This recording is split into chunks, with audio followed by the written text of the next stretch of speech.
Hey everybody, and welcome back to Kerbal Space Program RP-0. We are continuing our prototyping of semi-reusable Mars landers.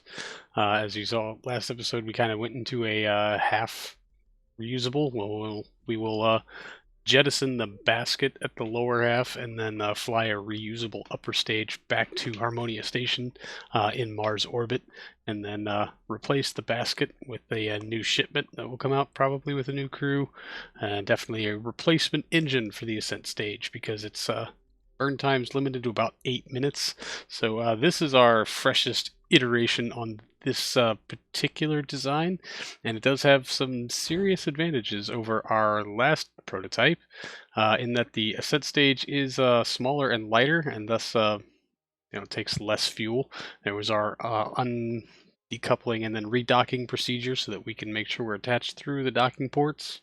Um, it also has the advantage of being able to haul cargo down to the surface, which is well, it was one of the requirements for the original space plane design, and possibly one of the reasons why we couldn't quite get those to work, because we couldn't provide shielding for the engine at the same time, and cargo space, and keep a reasonable amount of surface area to mass ratio without it getting a little ridiculous, and being able to ditch the cargo containers and the basket on the surface is a very, very big advantage. You'll Saves us a whole lot of delta V.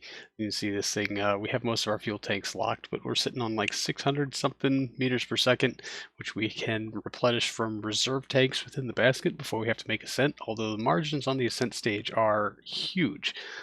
This thing comes in at something like 6.2 kilometers per second if it's fully fueled and with a full crew and not hauling anything else, which is enough to go to orbit and then do a very hefty plane change, and for me to screw up a whole lot of stuff. And I think that's still staying at right around 3 or 4 minutes of runtime on the engine, which should keep us well within tolerance, although we do fully intend to swap that engine after every down-up cycle. But we are getting much closer to not being able to go all engines all the way down. It's just a matter of maintaining aerodynamic stability and making sure that we can put the flamey bits pointing down when it comes time for touchdown. So other various changes on this, you'll also notice that the rib of control surfaces across the top there are going to help us maintain orientation, or at least that was their intent, although it does have the side effect of looking somewhat like a sea creature, using those control surfaces to kind of flutter its way through the water, which is unintended but fun to watch nonetheless. Now we do have this loaded up with simulated cargo.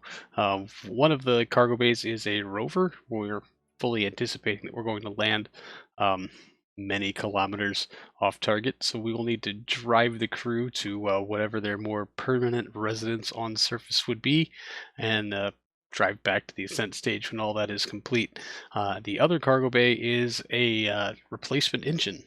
I mean, we don't really intend on landing this thing with the replacement engine, but the tonnage was similar to the rover, and figured, hey, why not? If we could keep the part count down, keep the mass simulator in a pretty even spot, then hey, let's give it a shot. Anyway, we are coming into actual atmosphere now, where we do kind of struggle to maintain our pitch angle, although those little feathery bits certainly do help, at least until we get into the thicker bits of the atmosphere. We're actually almost neutral. I mean, not really. We do have to struggle a little bit to maintain pitch, but it's not going completely squirrely just yet, like some of our other iterations have done. Although I will kind of spoil some of the episode and tell you that this is probably not a final iteration. We're still prototyping. We're still trying to solve a couple of the aerodynamics problems, as well as tonnage and capacity problems, and finding that nice balance between all of them is quite challenging. Now we do have the aerodynamics overlay turned on. You'll see these two big spikes are coming from the two sections of the basket that are made from wing section instead of procedural fairing, which is really, really interesting because they create a lot of drag, whereas the procedural fairings, not so much. They do generate some lift, but all in all, it's not really enough. And we actually do get a lot more lift off of wing sections than we do procedural fairings, much to my disappointment, because it takes a lot of work to get those wing sections to kind of look the part. And of course, that they do also increase part count, although that has obviously not been a huge concern for us with this build as far as maintaining parts. Although once we try to dock it with Harmonia Station, we'll probably wish that we had paid more attention to part count. But yeah, now we're starting to get into the thicker bits of atmosphere, and there goes our stability. Right at about 42 kilometers, where everything just goes haywire. You'll notice that the drag spikes from our two wing sections are way longer than our drag spikes from our procedural fairings, which are generating some small amount of lift, although this thing is really, really, really fighting me to keep the business end pointed at the ground, although we are trying to maintain a nice stable angle of about 35 to 40 degrees. And if you keep it right in there, this iteration actually proves to be pretty good at just staying put, so long as you don't make the mistake of making control inputs while under physics warp. It actually sits here just like this for most of the descent until you get down into some serious thicker air. And of course, relying on physics warps makes bad things happen, but we are able to actually keep it from turning all the way around, at least for most of this, which would spell tragedy if it's coming down nose first. The fuel is being pushed away from the engine, which means we can't light it up for our terminal descent phase. There's chute deployment, full deploy, and the stress test worked. Everything stayed docked, nothing got torn apart, although there was some creaking and bending, which was unfortunate. But with all four drogues and both primaries coming up on their full deployment mode, we'll extend the gears and physics warp our way down a little bit just to save some time while we come up on our final engine ignition for landing, which kind of got it plotted out to light that thing up at about a kilometer's altitude. This is a deep throttleable engine, so hopefully we'll be able for a nice soft touchdown. There's our engine light, and for the rest of this descent, I'm going to go ahead and turn you on over to old me. Go for throttle up.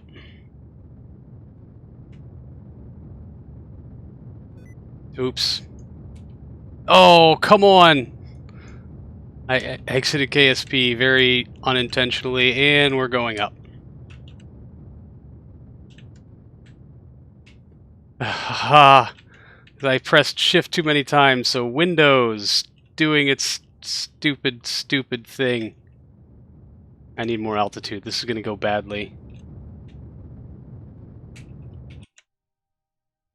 Okay. Well, we only lost one landing leg.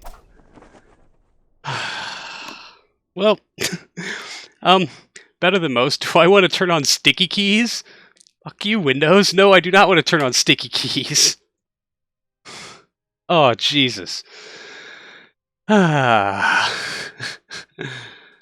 now that we're actually on the ground and in pretty decent shape, I mean, it wasn't a cataclysmic failure. Like I said earlier, better than some of my other Mars landings. We actually do have an opportunity to test out some of our other onboard systems, make sure our solar panel arrays clear everything. Lose another landing leg while trying to fold out our deployable rover here from our other cargo bay, which goes better than most. We'll lock the brakes on it so it doesn't drive away on us, and then just get it out onto the ground. Now, the whole point of this thing is to let the crew use connected living space to transfer into one of the exit pods that have their door inside the cargo bay so that they can climb out safely and be closer to the surface. However, we're actually docked through not the cargo bay closest to the rover bay, but the cargo bay that is housing our unnecessary spare engine, which is also blocking the door. So, no Kerbal can actually exit the spacecraft currently, which is, well, live and learn. Now we know. Can't carry a spare engine in the cargo bay if you want to be able to get your crew out, possibly, because we can't really control which docking port we dock through. I really wish I knew how to make it dock through both docking ports, but I don't know if that's actually possible without seriously inviting a Kraken. So we just won't. We'll fold in the landing gear and just kind of let it roll around. We thought it might give us a little better angle for a launch profile. It does not, but we will undock, fire up our ascent engine, and jettison ourselves very quickly away from our landing basket, and then make some serious maneuvers to put ourselves on a path to orbit.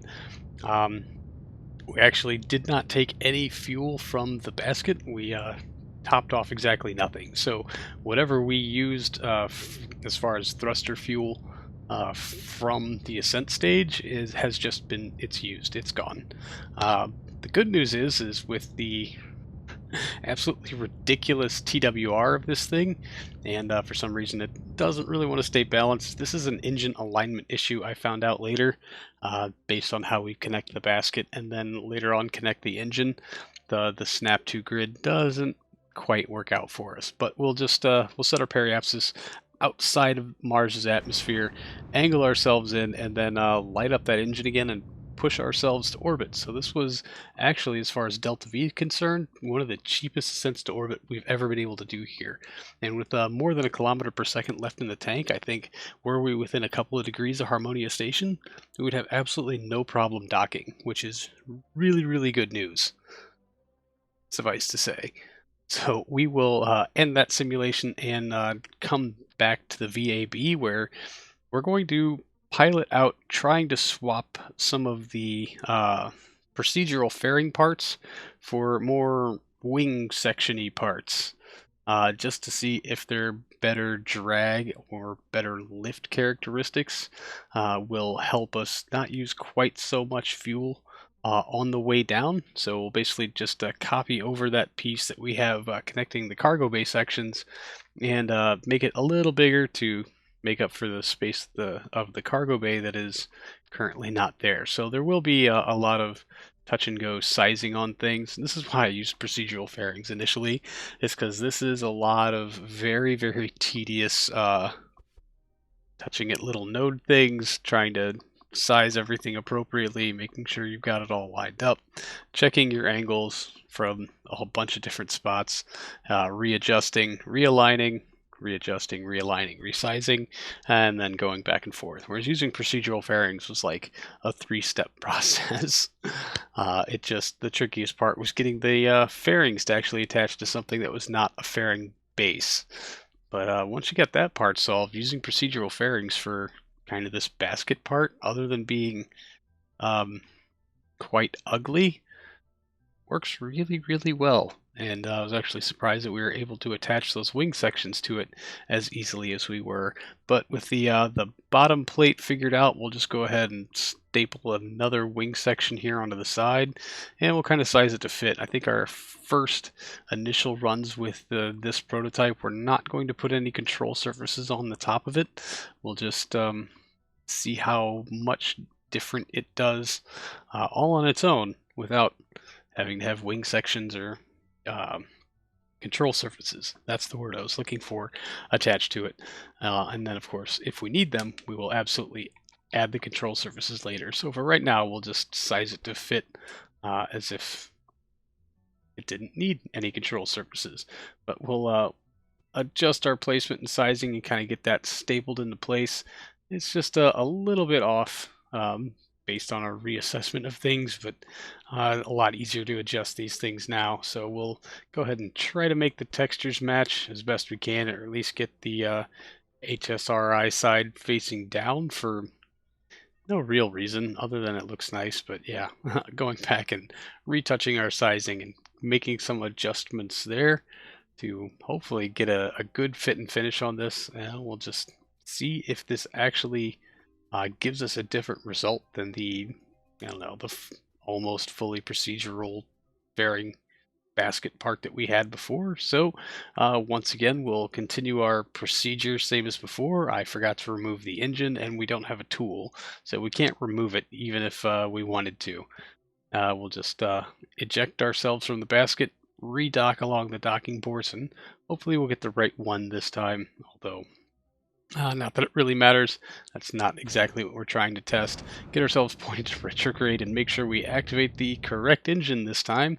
I still was not aware of the like 1 degree off center that the engine actually is, but that's what is creating some of the weirdness, which is especially evident on ascent. I think we have enough mass sitting right along the axis line of the engine in these initial prototypes to kind of mitigate that. And warp around the planet. We are atmospheric now, and watching it do the physics warp wiggle because I was about to be running short on time. And well, in physics warp, the SAS or Mech Jeb always overcompensates on corrections and rotations. So you'll see even a very stable aircraft can look like it's doing absolutely horribly in physics warp. And really, there's not enough atmosphere to actually be affecting the lander just yet. So this is all just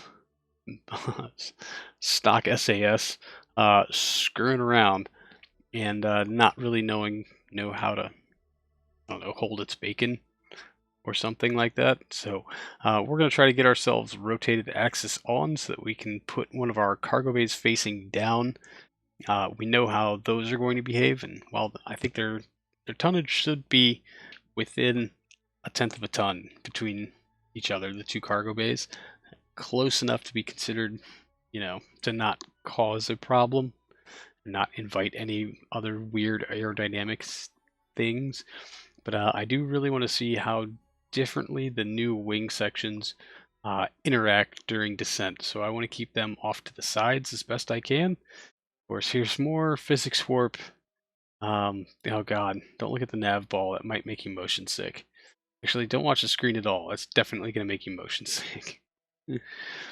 But, as we get into some of the deeper spots on the atmosphere, which is, you know, not quite yet, we're starting to see those lift spikes pick up, and those wing sections are absolutely generating more lift than the procedural fairings that they have replaced. And in the only case ever where higher part count is better, because there are two wing sections that make up that part of the basket, we have two items to generate lift and drag instead of just one, which is going to actually very much affect our descent profile.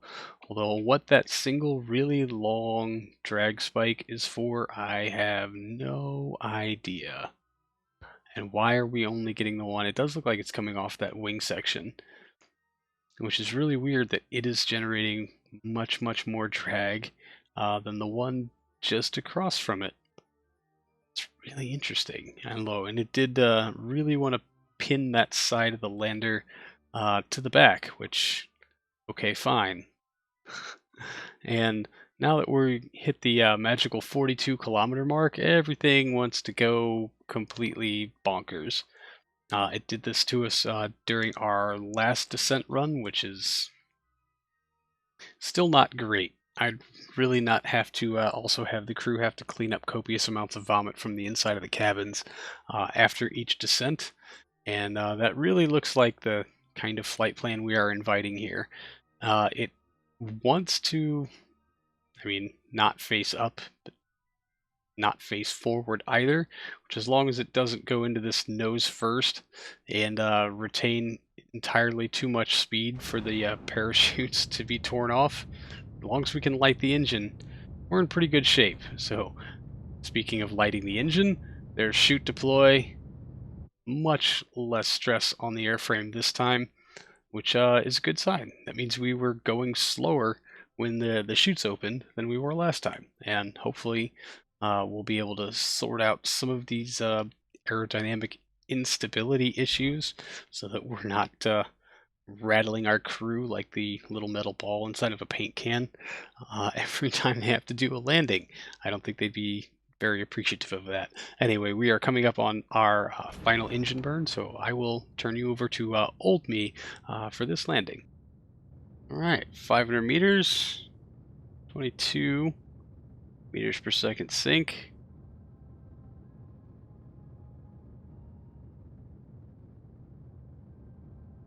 $300 meters.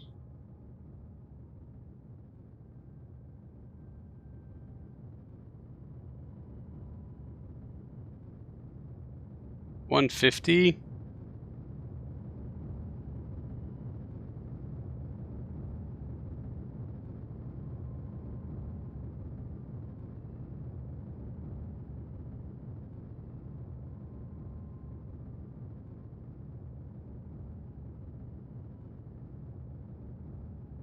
$50 meters.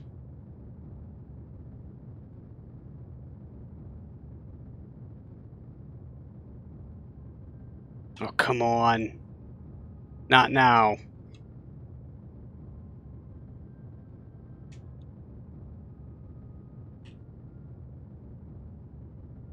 Touchdown. Oh, hey, look at that. It's the best damn landing on Mars I've ever done. So yeah, with each round of practice I get on this, I hope to think that I'm getting a little bit better at it every time. So it'd be nice to be able to replicate that when we actually have a crew on board during a live scenario instead of just all these nice little simulated runs. So we will verify which docking port we are connected through, and it is in fact the one on the side of our lander. So we can actually make sure that the crew can exit the vehicle, re-enter the vehicle, use the rover, you know, all these silly little logistical things that need to be tested for.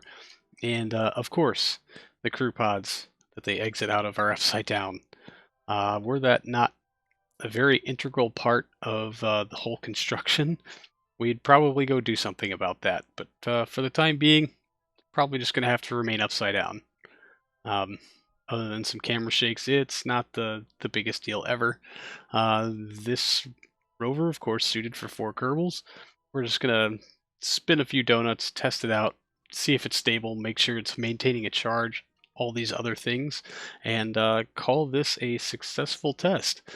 We will be iterating on this design a little more. Obviously, we have some of those aerodynamic issues to figure out, but that will all be in a future episode. So that's going to do it for this one, everyone. Thank you so much for hanging out. I really do appreciate it, and I will see all of you in the next one. So until then, see you later.